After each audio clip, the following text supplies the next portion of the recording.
All right. Welcome again to our Brass Fall 2025 online symposium. Whether this is your first session or you've been with us the whole span of the way, we're excited to have you. I'm Nora McKenzie. I'm the chair of the Business Reference and Academic Libraries Committee for Brass, and I'm also the co-chair of the symposium subcommittee alongside Kelly LaVoice. We also have a fabulous subcommittee that helps put on this wonderful event twice a year, and that is Christy Cunningham, Kate Cummings, Brian Garrison Wynn, and Doris Dwee. All sessions will be recorded and those will be sent out to everybody who's registered, along with the slides from each of the presenters. If you haven't already, please go ahead and mute your audio and your video, and we'll go ahead and get started. So thanks again for spending time with Brass and all of our presenters today. Now I'd like to turn it over to my colleague, Christy Cunningham, who will be our moderator for our next session.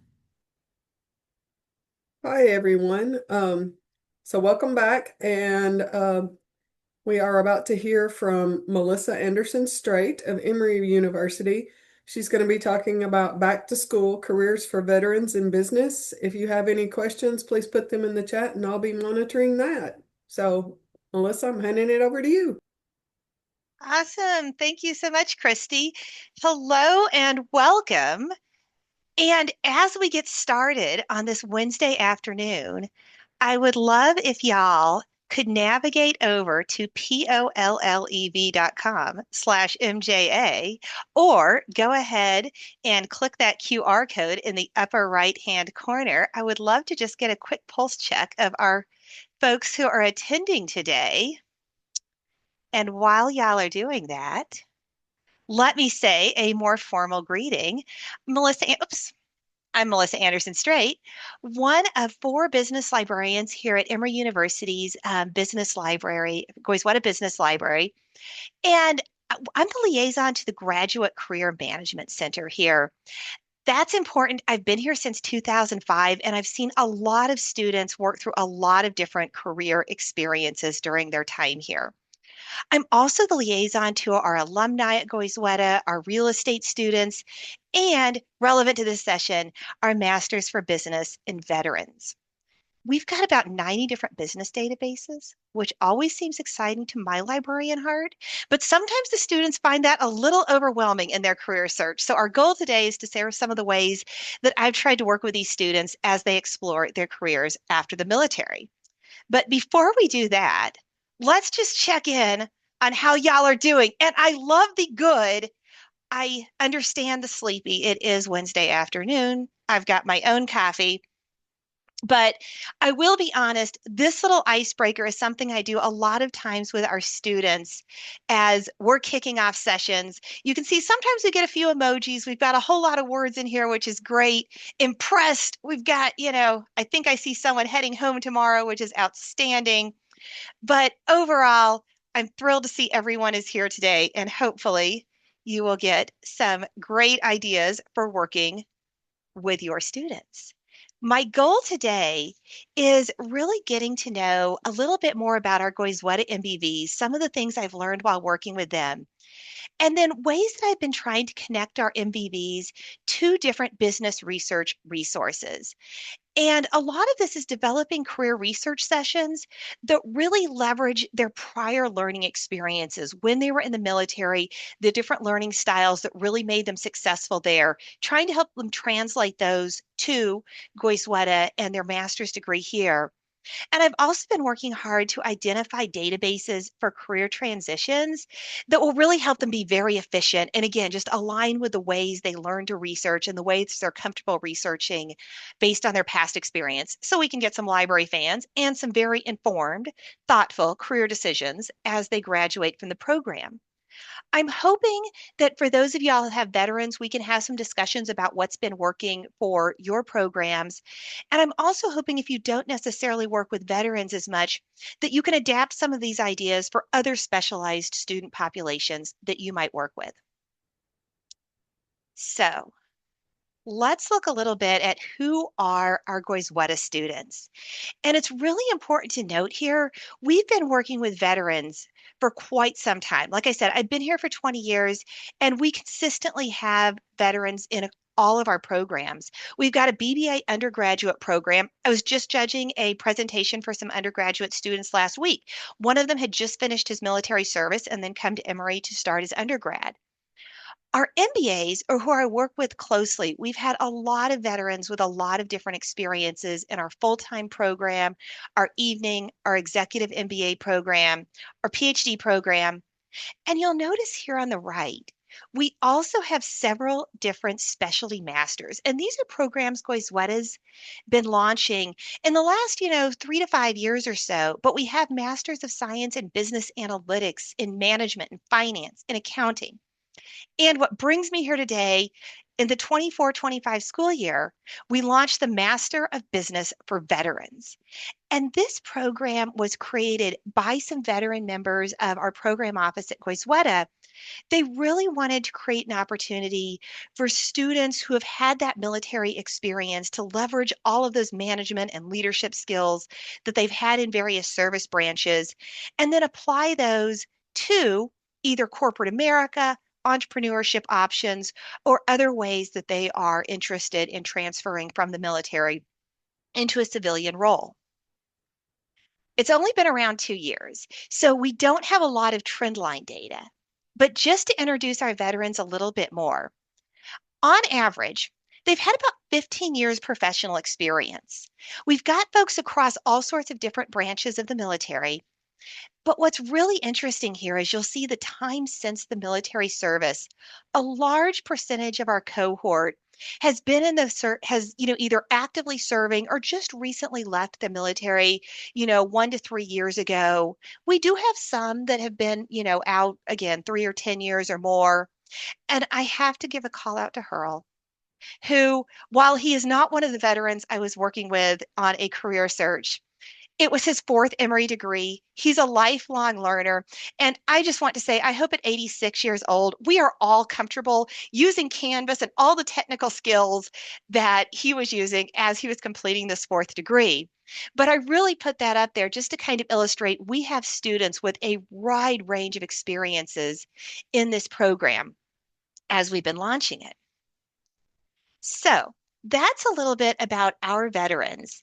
And what I would love to know, as I activate one more poll here, is for those of you that are working with veterans in your programs, what reasons do they give you when they're returning to school? Obviously, you're looking to do something. And again, this is that POLLEV.com/MJA. There was a method to my madness when I had you pull it up earlier at the beginning of this session.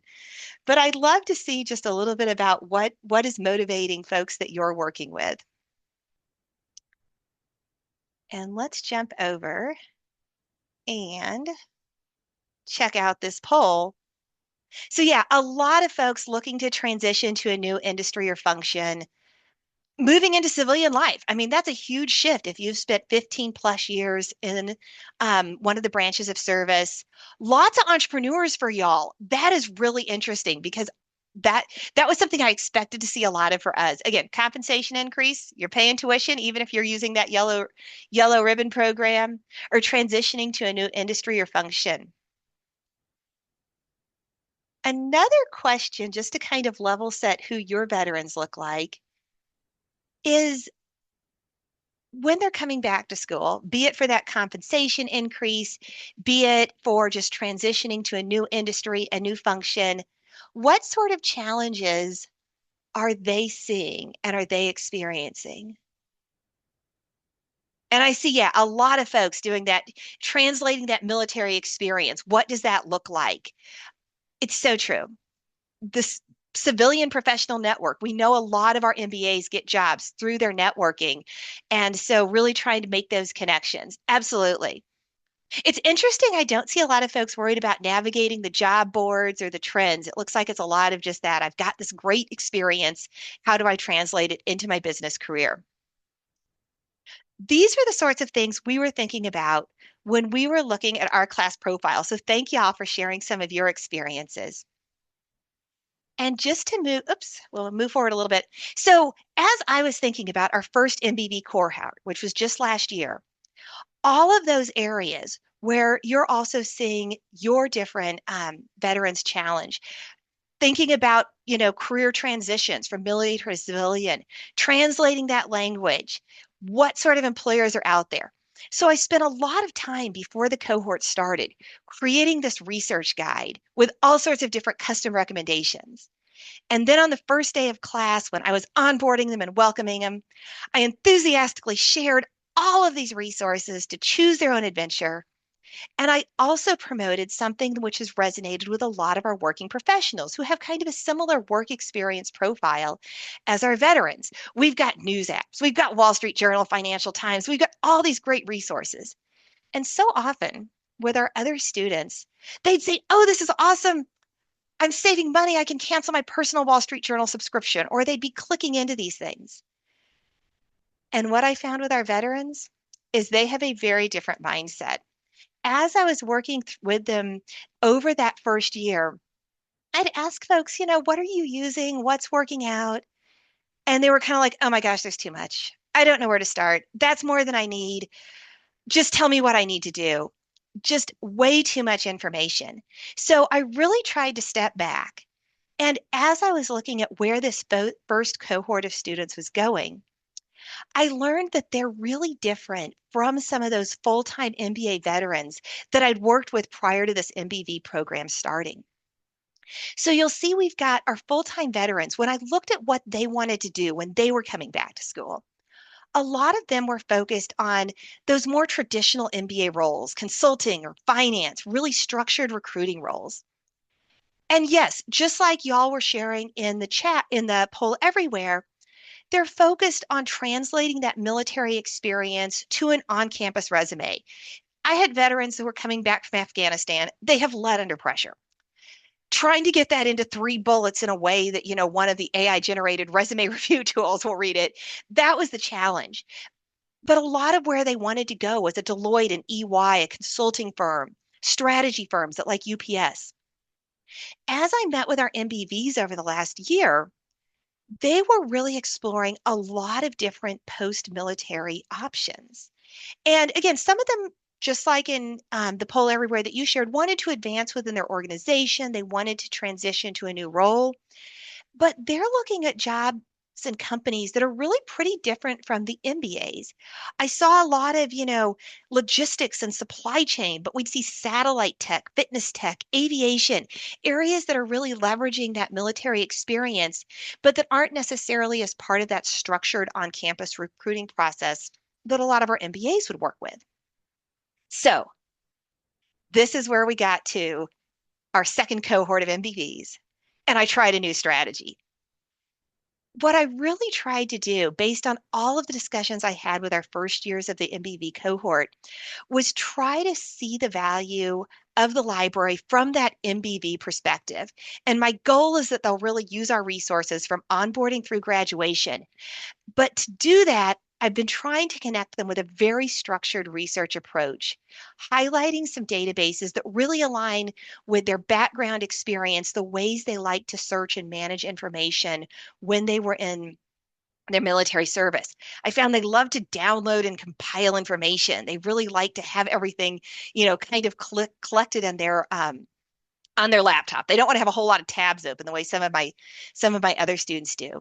So, given how they collaborate, how they share the information within their cohorts and manage their own information, I made quite a few changes to how I tried to help them with their career search this year.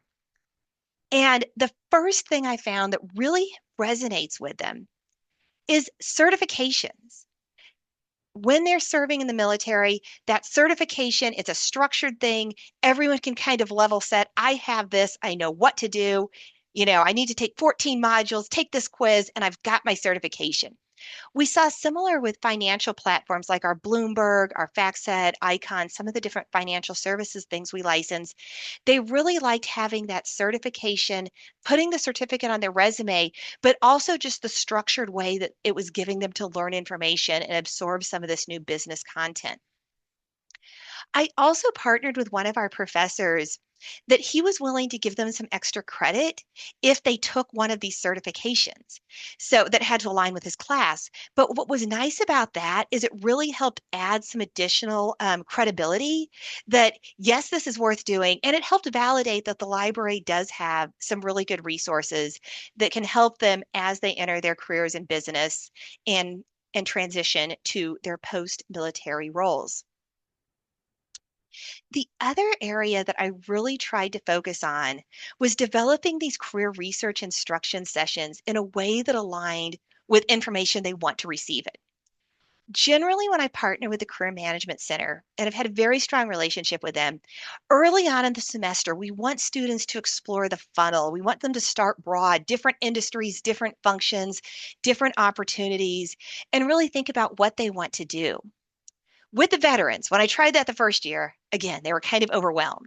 So this year, and we were lucky that the Veterans Career Conference just happened to be in Atlanta this October, so it was pretty early on in their experience.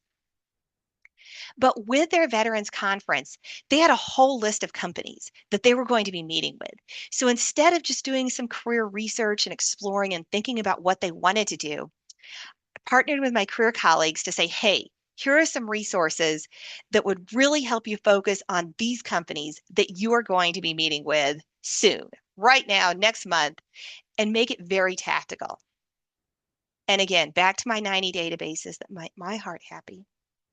We narrowed it down to a top 3 that, again, really seemed to align with the way they liked to access information. So we looked at companies and competitors. We looked at ways you could research current news, key firms, and then really look at those industry trends. So obviously, if you're going to career fair, you need to know about your company. You need to know what's going on with it. And as they're transitioning to different industries, having that level set as to what is going on in an industry in a more business mindset perspective. 3 key areas that are good, but what worked well with these databases is Hoover's was really good for those one-stop searches. Again, I kept finding out they really just they want to get that information. They type in the company name. When I took them into Hoover's, they really liked the company description, seeing that SWOT analysis. Here's what's good and bad about the company. Here's some challenges. I guess bad's kind of melodramatic. Here's some weaknesses, opportunities. But it gave them some opportunities to just see what's going on with these companies, especially when they looked at a whole list of company names, some of whom they just weren't familiar with. We also, with that lens of what different function would they want in one of these companies that they could be interviewing with or networking with, the Hoover's profile would give them just a little bit about operations, about if they were meeting someone in the strategy department and sales and marketing. So instead of trying to do a whole lot of research, whole lot of content, it's concise, it's short, it's where you want to get started with. But they were getting some content outside of just the straight up Googling up the company's website, which certainly a valuable thing to do, but not where we want them to focus their presentation, their time and the bulk of their preparation for the career fair. The other thing I encouraged them to do was research news. And again, that's easy to say, right? You're going to talk to a company. You want to know if there's good news, bad news, what might be happening. It's good small talk. It shows you're interested in the firm, shows what's going on in the industry. When you send them out to a Google News alert or you ask, Chat GPT or Copilot to summarize what's going on, you can get a really overwhelming amount of information, and they just did not want to digest all of that. So with the Chronicles, instead of taking them to a lot of news articles, we searched the Business Chronicles, quick company name search, and this was a nice way to highlight what's happening. Are folks moving from this company, joining this company? Are, good things happening? Are there M&A deals going on? Are there challenges? Are there investments? So it's certainly not all the news. And I always tell them if it's a third round interview, please don't stop here. But trying to get them outside of that, just I want that one quick stop shop. This gives them some good information with, again, not having to spend a lot of time learning how to use the database, but really just jump in and search it. I also used this to highlight contextualizing the companies they're interested in within that broader area. So they'd see some companies and they're like, you know, I'm not familiar with this name. Who are they? We know our companies have heard, students have heard of Coca-Cola and Home Depot and some of the large companies in Atlanta or whatever area they're from. But I really tried to highlight within some of the rankings in that same Business Chronicles so many firms, not just the top four, but if we're looking here in Atlanta, AGCO, Norfolk Southern, when you think about the logistics, the operations, the different areas, supply chain that our veterans were really interested in, this was a great way for them to see some of the firms on that list, very well respected, very large, great companies to consider. They just might not have the name recognition because they're not a B2C company or it's just not a firm that they've interacted with or seen a lot of marketing for. And my final database to pitch the library to these students was to look at the Standard & Poor's Net Advantage industry surveys. This was one, I have to be honest, really surprised me when I was working with our veterans. I've always liked these, but so often I'll show them to some of our MBAs or our BBAs, and they're like, oh my gosh, there's a lot of words. These are 50, 60, 50, 60 page reports. They only want to see some of the highlights or a few charts or graphs within these documents. I mentioned earlier, I'd found our veterans really like to download content. They like that briefing book style. These PDFs had a lot of things they needed to know about industries that they were considering joining post graduation spread out really quickly. What are some key industry trends? Is this a growing industry? Are there things they should be focused on? How the industry operates? They feel like they know about, aviation. They've worked in an aviation area. They've all worked with a bank. They know the top line, consumer perspective or from their military perspective, how they've worked with this industry. But looking at that broader industry from the business perspective really gave them some good insights into, is this an industry they want to consider further? And if so, what else might they want to know? So, the great thing about trying to give them a short, three databases only, here is how it ties in to the active career fair that you are going to, very, very structured process, really gave them some comfort that there was good stuff in the library. They actually started coming in and having many more consultations, really starting to connect with us on, and what else is there out there?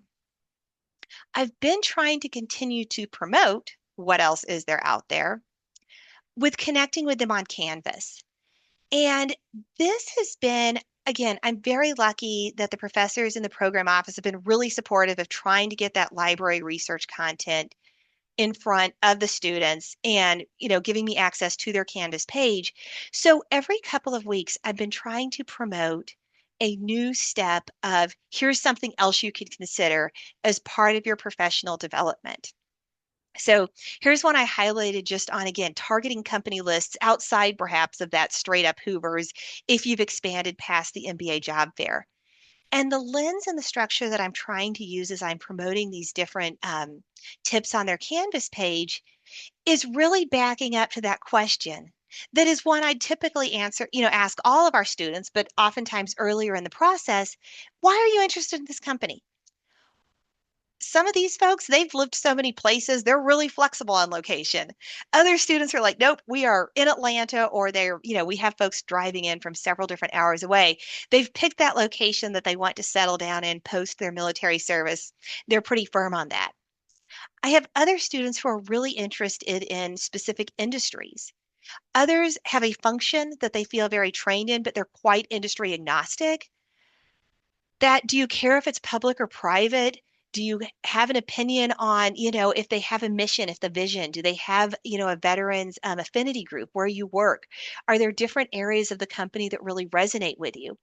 And going back to that poll everywhere question where y'all were saying, yes, finding that civilian network is definitely something we see a lot of our veterans struggle with. Trying to build into that connection to the rest of the Goizueta community is obviously incredibly helpful. And those are the different areas that I'm trying to promote after meeting with them in person, connecting with them on their in-class opportunities.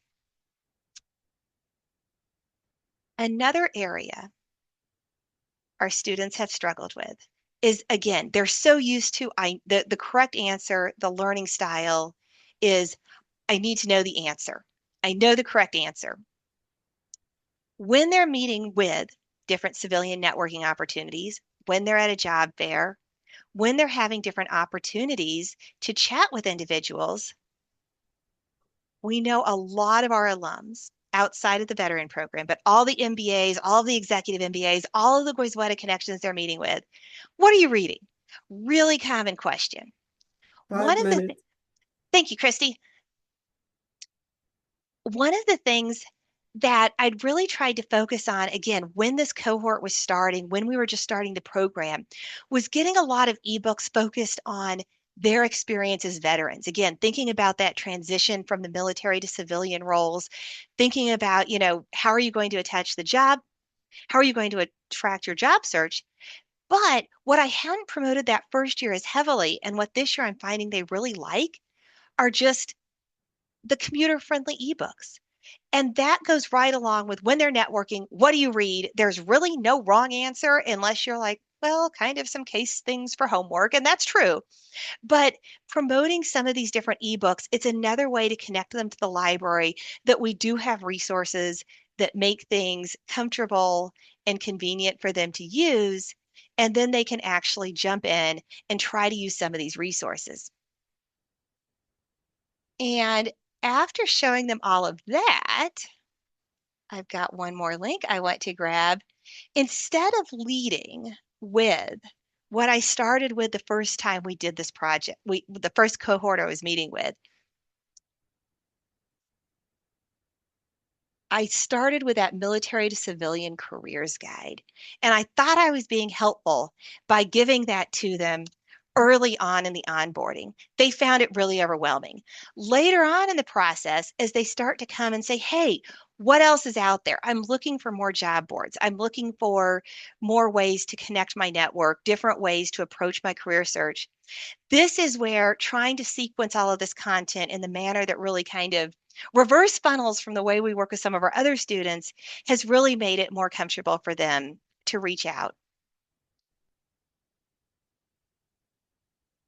So, like I said at the beginning, this is a really new program for us. I've had one full year and one, semester of this second cohort. So I've learned a lot about ways to work with them. And I've also found a lot of things were really unexpected. These folks are such hard workers. They try so hard to create interview guides, for that MBV fair, for recruiters that, if their speaker is coming on campus. But one of the things I see them do so often is they seek that consistency. Here is the right answer. Here is the summary about why I like this company. But obviously, you want to differentiate yourself. You want to say why I like this company and why, your fellow student might like this company could be very different. And so I've really been trying to emphasize ways that they can get some of that structured information, but pull out different nuggets that really resonate with them specifically as a person outside of just this is our class's answer as to why we like this company. I'm happy that these different touch points I've been able to use this year have really helped me create more connections, have more consultations with students. And what I'm really hoping as we look forward into the spring, they don't know it yet, but I know they've got a project coming up with some pretty complicated databases. They're going to be creating some heat maps. They're going to have to use some databases that really are more challenging than type in the company name, get that career, get that company information, get that briefing book style Standard and Poor's Net Advantage report.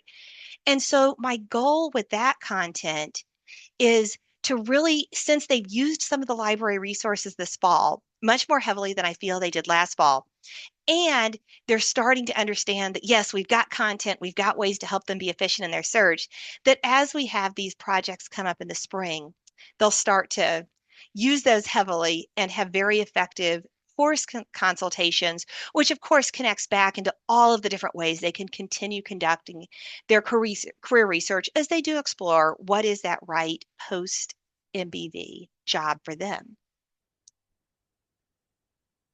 And my next question for you, as we kind of come to this conclusion of some of the information I'd like to share, this is a new program for me, and I have a little Reddit style.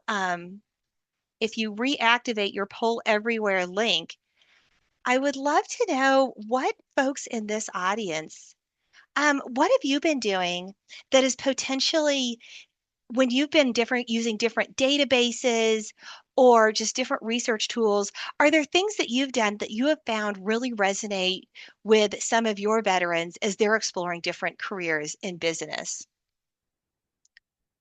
And I just put that poll in the link or that link in the chat to the poll. So let us jump over here. And this is okay. So we've got some other folks that are using those business journals, those books of lists. Absolutely. I think that structured content, not having to create things from scratch. Oh, researching alumni. Absolutely. Okay. And Capital IQ, that's one we don't have. We've got the S&P, the Cap IQ Lite. But I think, yeah, really trying to research our alumni connections.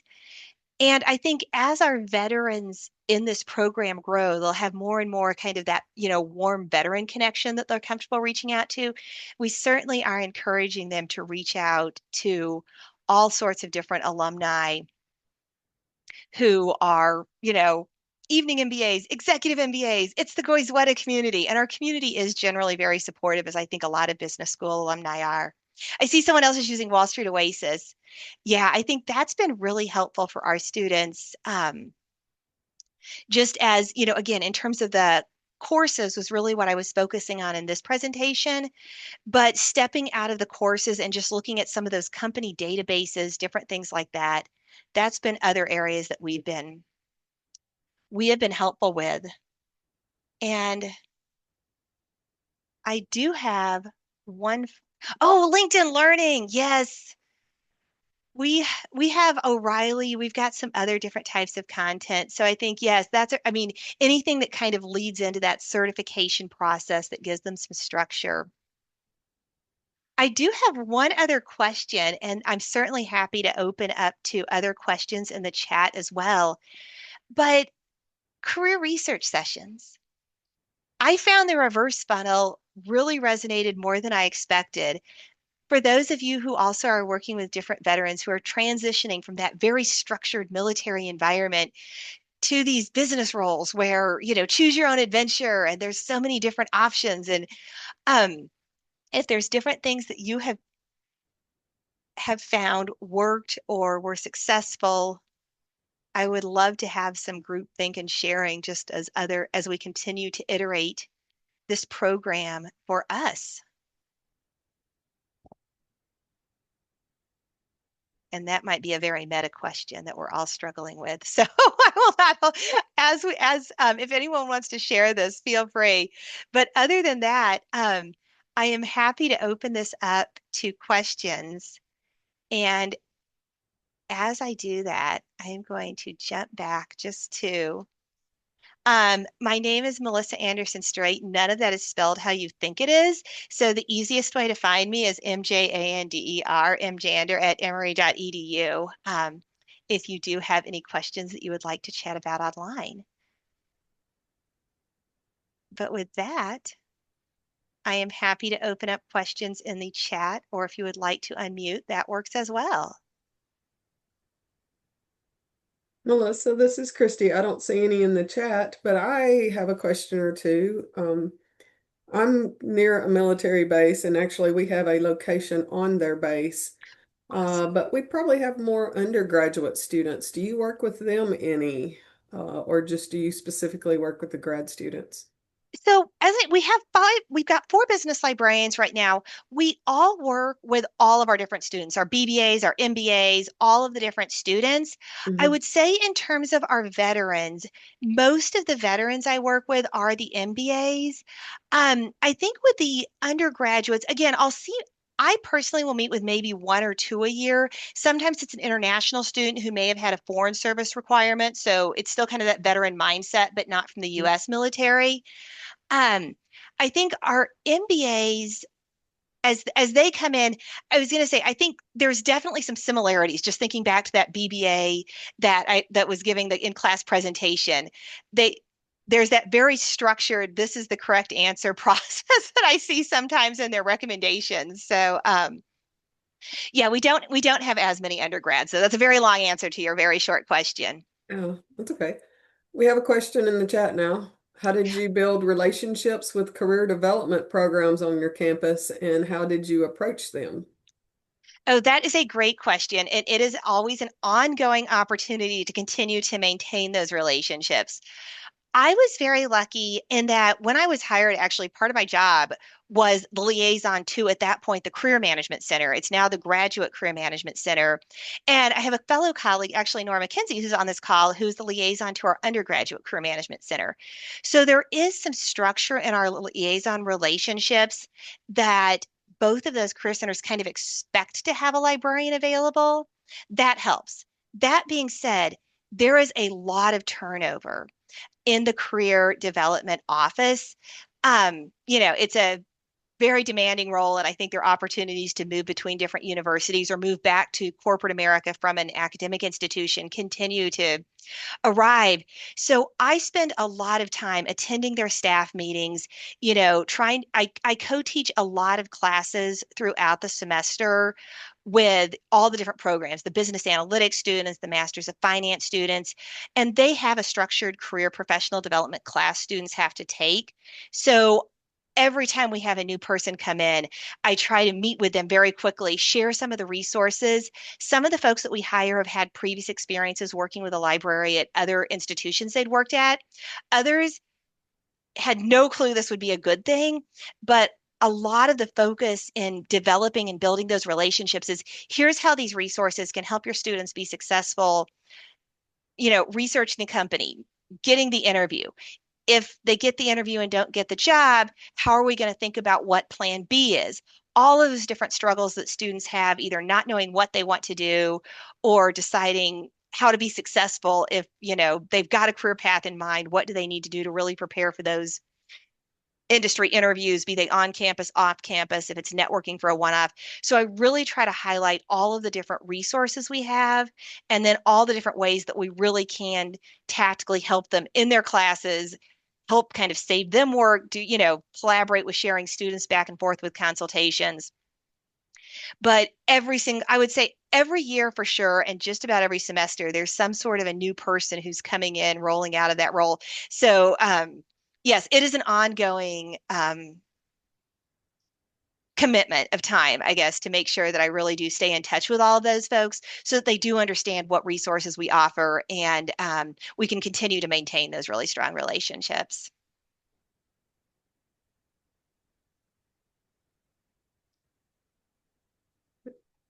Are you monitoring I chat was going to now? say, I just saw the chat. I was going to say, I just opened the chat and I see Isabella.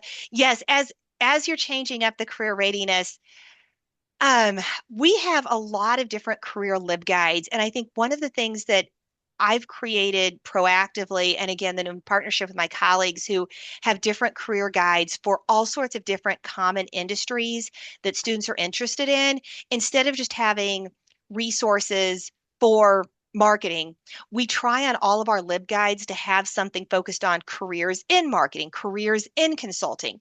So as you're thinking about ways to be involved, I don't know if, pitching this is something I could create for you, or if you have any content like that that you could promote. I've found showing them tactically, here's some of the cool stuff that, we also have like what's Vault. It was a database that I used to show our veterans year one. It did not resonate with them, but for undergrads or for different areas, some of those prepackaged resources that career folks just might not use as heavily or be aware of that you have licensed in the library. I think promoting those as much as you can and any prepackaged links that they can promote. We have some of our career management center folks, they'll put links to the different lib guides that we've created, to different content. Again, I showed you I posted some of that content on Canvas, but some of our career management centers, they just embed that content about here's library research guides for different career search strategies. They embed that in their Canvas page. So that again makes that a little bit more of a seamless connection and helps keep you involved without having to keep reaching, helps them see that, yes, there's a lot of ways you can be helpful.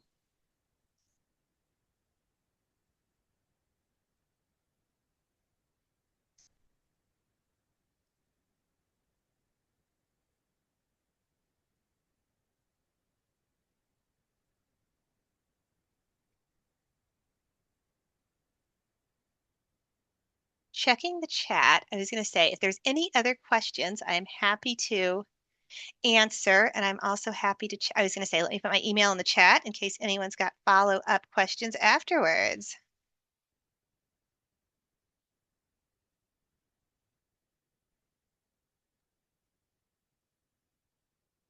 Okay, not hearing any other questions, unless if there's anything, of course, please feel free to put it in the chat.